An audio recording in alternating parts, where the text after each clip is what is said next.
Hello everyone, स्वागत है आपका आपके अपने प्लेटफॉर्म महादेव क्लासेस जोधपुर पर। आज का जो हमारा लेक्चर नंबर 2 है उसमें हम पढ़ने जा रहे हैं प्रस्तावना। इससे पहले के वीडियो में हमने पॉलिटी का जो इंट्रोडक्शन था, जो क्लास 1 थी, उसमें हमने संवैधानिक विकास से स्टार्ट किया था, जिसमें संवैधानिक विकास पढ़ा, जिसमें ब्रिटिश ईस्ट इंडिया कंपनी और इसके अलावा ब्रिटिश क्राउन के तहत जो एक्ट पारित किए वो भी हमने पढ़े। विभिन्न प्रकार के एक्टों का हमने विवरण देखा था। और उसके बाद हमने जो संविधान सभा थी, कौन कौन सी इसमें बैठकें हुई थी, वो हमने पढ़ी थी। यदि वो वीडियो आपने नहीं देखा है तो एक बार चैनल पर ज़रूर देख लें। आपको इस वीडियो की डिस्क्रिप्शन में और चैनल की प्लेलिस्ट में मिल जाएगा। तो आज का हमारा जो लेक्चर नंबर 2 है, इसमें हम पढ़ने जा रहे हैं प्रस्तावना। सभी को जय श्री राम, राधे राधे, जय श्री कृष्णा। प्रस्तावना, जिसे प्रीएम्बल बोलते हैं, प्रस्तावना में संविधान का परिचय दिया हुआ है और संविधान की कुंजी जिसे बोला जाता है वो है प्रस्तावना। संविधान का स्रोत जनता से लिया गया है। इसमें जो संविधान की जो प्रस्तावना है उसमें 3 शब्द जोड़े गए हैं। कौन से संविधान संशोधन के तहत? तो 42वां संविधान संशोधन 1976 के द्वारा समाजवादी पंथ निरपेक्ष अखंडता को संविधान की जो प्रस्तावना है उसमें शामिल किया गया। इसके आगे हैं प्रस्तावना को संविधान का अंग किसने कहा? तो केशवानंद भारती बनाम 1973 में इसे संविधान का अंग माना गया। प्रस्तावना को संविधान का अंग माना गया। इसके अलावा संविधान की जो प्रस्तावना है, प्रीएम्बल है, इसमें 3 प्रकार के न्याय हैं: सामाजिक, आर्थिक और राजनीतिक। इसके अतिरिक्त स्वतंत्रता 5 प्रकार की है: विचार, अभिव्यक्ति, विश्वास, धर्म और उपासना। नेक्स्ट है एन पालिकीवाल जो था, उन्होंने प्रस्तावना को संविधान का परिचय माना था। और हमारी जो संविधान का निर्माण किया गया था, तो हमारे संविधान को निर्माण करने से पहले विभिन्न देशों से वहाँ पर भ्रमण किया गया और संविधान की जो बातें थी उनको हमारे संविधान में शामिल किया गया। जैसे सबसे पहले यूएस से मौलिक अधिकार प्रस्तावना और महाभियोग न्यायपालिका, इनको हमारे संविधान में यूएस के द्वारा लेकर हमारे संविधान में शामिल किया गया। नेक्स्ट जो ब्रिटेन है, ब्रिटेन से संसदात्मक शासन प्रणाली, एकल नागरिकता को भी हमारे संविधान में शामिल किया गया। इसके अतिरिक्त आयरलैंड से राज्य के जो नीति निर्देशक तत्व होते हैं उन्हें हमारे संविधान में शामिल किया गया और राज्यसभा में 12 सदस्यों का मनोनयन किया गया। इसके अतिरिक्त कनाडा से संघात्मक शासन प्रणाली को अवशिष्ट राज्यपाल की नियुक्ति प्रक्रिया को भी हमारे संविधान से लिया गया है। इसके अतिरिक्त संघ और राज्य के बीच जो शक्ति का विभाजन है वो भी कनाडा से लेकर हमारे संविधान में शामिल किया गया है। और जो हमारे मौलिक कर्तव्य हैं उनको रूस, यूएसआर, जिसे हम सोवियत संघ बोलते हैं,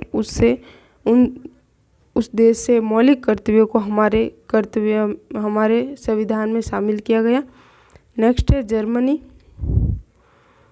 से हमारे संविधान में आपात उपबंध को हमारे संविधान में शामिल किया गया है। दक्षिण अफ्रीका से संविधान संशोधन की जो प्रक्रिया है उसको दक्षिण अफ्रीका से लिया गया है। ऑस्ट्रेलिया से प्रस्तावना की भाषा संवर्ती सूची को हमारे संविधान में शामिल किया गया है। नेक्स्ट है अनुसूचियाँ। जो अनुसूचियाँ हैं, जब संविधान का निर्माण हुआ उस समय अनुसूचियों की संख्या थी वो थी 8 और अब वर्तमान में अनुसूचियों की जो संख्या है वो है 12। तो फर्स्ट अनुसूची में हमारे संविधान की जो सबसे पहली अनुसूची है उसमें भारतीय संघ / राज्य को शामिल किया गया, जिसमें ये बताया गया कि 28 राज्य 8 यूटी यानी कि केंद्र शासित प्रदेश होगा। फर्स्ट अनुसूची में ये कहा गया है कि यूनियन ऑफ स्टेट यानी कि भारतीय राज्य संघ होगा, भारतीय राज्य संघ। नेक्स्ट है, इसके अतिरिक्त 2014 में 28 राज्य थे और 7 केंद्र शासित प्रदेश थे। उसके बाद 2 जून 2014 को तेलंगाना का निर्माण हुआ। तो 29 राज्य और 7 केंद्र शासित प्रदेश का निर्माण किया गया। और नेक्स्ट 31 अक्टूबर 2019 को जम्मू एंड कश्मीर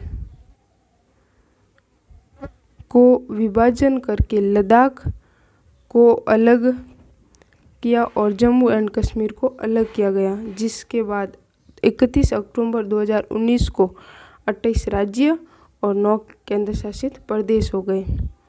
उसके बाद अगले साल 2020 में 31 जनवरी 2020 दमन एंड दीव प्लस दादर और हवेली, दादरा एवं हवेली,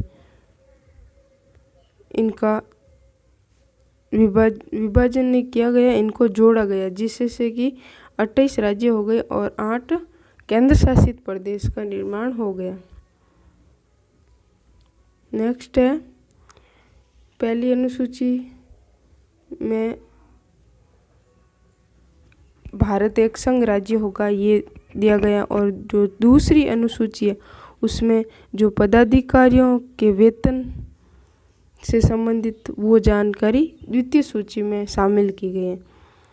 पदाधिकारी कौन कौन हो सकते हैं, जैसे हर जो पद पर है राष्ट्रपति, प्रधानमंत्री, मुख्यमंत्री, राज्यपाल, ये जो सब पद होते हैं उनको वेतन से संबंधित जो है वो द्वितीय अनुसूची में शामिल किया गया है। तृतीय अनुसूची में शपथ की जो पदाधिकारी हैं उन्हें शपथ कौन दिलाएगा।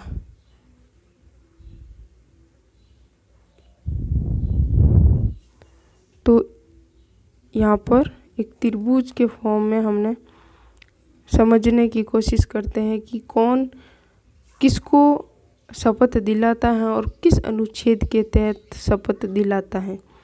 तो सबसे पहले 169 अनुच्छेद के तहत राज्यपाल शपथ दिलाता है, राज्यपाल को शपथ दिलाता है उच्च न्यायालय के मुख्य न्यायाधीश,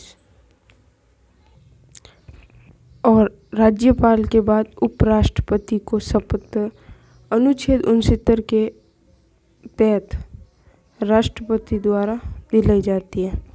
और अनुच्छेद जो 60 है उसके तहत राष्ट्रपति को जो शपथ दिलाता है वो सर्वोच्च न्यायालय का न्यायाधीश दिलाता है।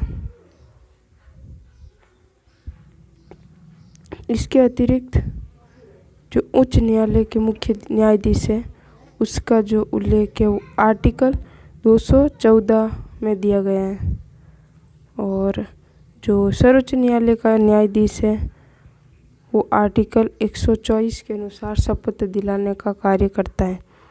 इसके बाद चौथी जो अनुसूची है उसमें राज्यसभा के जो सदस्य हैं, राज्यसभा में जो सदस्यों का प्रतिनिधित्व होता है वो चौथी अनुसूची के तहत ही होता है। नेक्स्ट जो 5वीं अनुसूची है उनमें अनुसूचित जाति और अनुसूचित जनजाति क्षेत्र में प्रशासन से संबंधित जो विचार है, बातें हैं, उनका उल्लेख किया गया है। 6ठी अनुसूची में अनुसूचित जाति और अनुसूचित जनजाति का प्रशासन, और असम, मेघालय और त्रिपुरा और मिजोरम में विशेष रूप से इनके लिए अलग अनुसूची के तहत कार्य होता है। नेक्स्ट अनुसूची है 7वीं अनुसूची। संघ सूची का जो कानून है वो केंद्र सरकार के अनुसार और राज्य सूची में जो कानून है वो राज्य सरकार के अनुसार और समवर्ती सूची इन दोनों के अनुसार होता है, केंद्र सरकार और राज्य सरकार दोनों के अनुरूप। अब 7वीं अनुसूची को हम थोड़े डिटेल में समझने की कोशिश करते हैं। 7वीं अनुसूची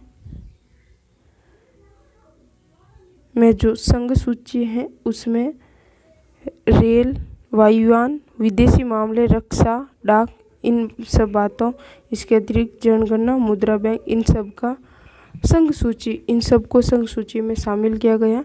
इसके अतिरिक्त संघ सूची में जो विषय हैं पहले तो 97 थे, अब वर्तमान में इसके जो संघ सूची के विषय हैं वो 100 हो गए। इसके अतिरिक्त जो राज्य सूची है, राज्य सूची में पुलिस, कृषि, जेल, जन स्वास्थ्य, विभिन्न प्रकार के विषय शामिल हैं, जिसमें पहले 66 विषय शामिल थे और वर्तमान में 61 विषय ही शामिल हैं। इसके अतिरिक्त जो समवर्ती सूची है उसमें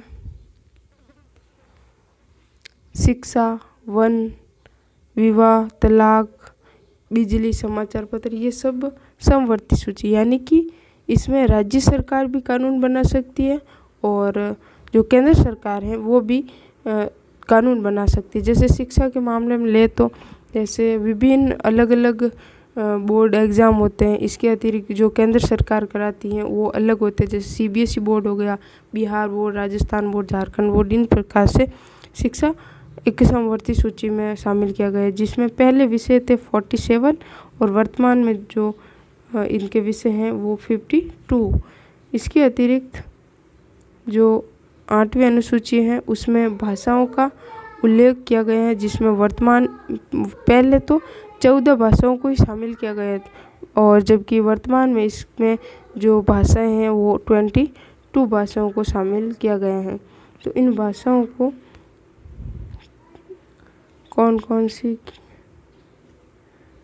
हैं, तो सबसे पहले जो 14 भाषाएं तो पहले थी ही और उसके बाद जो 15वीं भाषा का निर्माण हुआ तो वो 21वां संविधान संशोधन 1947 के तहत इसमें सिंधी भाषा को शामिल किया गया।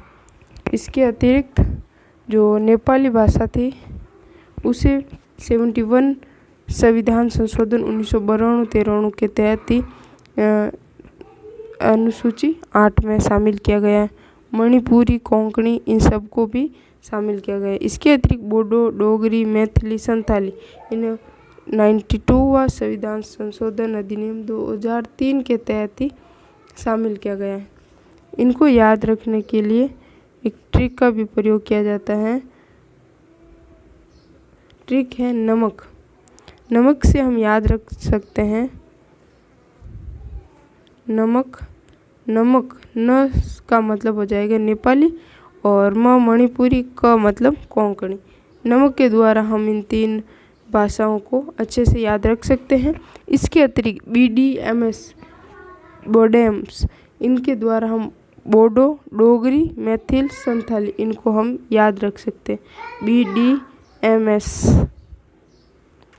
BDMS के द्वारा बोडो, डोगरी, मैथिली, संथाली भाषाओं को हम याद रख सकते हैं।